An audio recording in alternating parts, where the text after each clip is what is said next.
रात 2:13 पर खिड़की पर दस्तक। एक कॉलेज स्टूडेंट को उसकी डॉर्म की खिड़की पर कोई दस्तक देता है, 6ठी मंजिल पर। मुझे हमेशा लगता था कि दाई मैपलवुड डॉर्म की 6ठी मंजिल सबसे सुरक्षित जगह है। कोई वहां तक चढ़ नहीं सकता था, कोई गलती से वहां नहीं पहुंच सकता था, और ऊंचाई पर चलने वाली हल्की हवा ही वो आवाज थी जो देर रात पढ़ाई करते वक्त मेरा साथ देती थी। ये सब 17 नवंबर को बदल गया। ये सब शुरू हुआ रात 2:13। मुझे समय याद है क्योंकि मेरे लैपटॉप की घड़ी अंधेरे में चमक रही थी। मेरी रूममेट टेसा वीकेंड पर घर गई हुई थी, तो मैं कमरे में अकेली थी। कानों में ईयरफोन लगाए मैं आधा पैरानॉर्मल पॉडकास्ट सुन रही थी और आधा साइकोलॉजी की नोट्स देख रही थी। तभी मैंने सुना ठक ठक, 3 तेज दस्तकें। डॉर्म बिल्डिंग की खिड़कियों के बाहर न कोई बालकनी थी, न कोई किनारा, बस सीधा सीमेंट और शीशा। मेरा कमरा 6ठी मंजिल पर था। मैंने धीरे धीरे एक ईयरबड निकाला। बाहर हल्की हवा की आवाज थी, पर वो इतनी तेज नहीं थी कि शीशे पर दस्तक दे सके। मेरा दिल तेजी से धड़कने लगा जब मैंने मुड़कर देखा। पर्दे हल्के हल्के हिल रहे थे, जबकि खिड़की पूरी तरह बंद थी। ठक ठक, इस बार ज्यादा जोर से, ठीक मेरी आंखों की ऊंचाई पर। मैंने फोन उठाया और टॉर्च ऑन की। डरते डरते पर्दा खींचा। शीशे में बस मेरी परछाई और साइज दिखी, बाहर कुछ नहीं।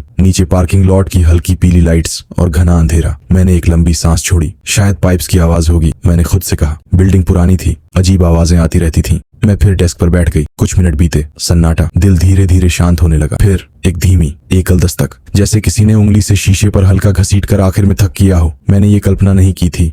आवाज बहुत पास से, बहुत साफ थी। मैं धीरे धीरे खिड़की की तरफ बढ़ी। इस बार मैंने पर्दा नहीं हटाया, बस कान लगाकर सुना। और फिर पर्दे के पार से मुझे फुसफुसाहट सुनाई दी। अंदर आने दो। मैं घबरा गई। कुर्सी जोर से खिसक गई। फुसफुसाहट धीमी थी, लेकिन बिल्कुल साफ, जैसे कोई शीशे के बहुत करीब दांत भींच कर बोल रहा हो। मैंने टेसा को कॉल किया, कोई जवाब नहीं। रात 2:21।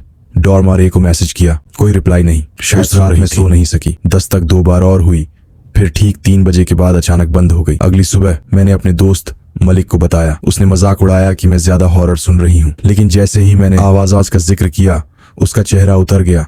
उसने धीरे से कहा, ये मजाक नहीं है,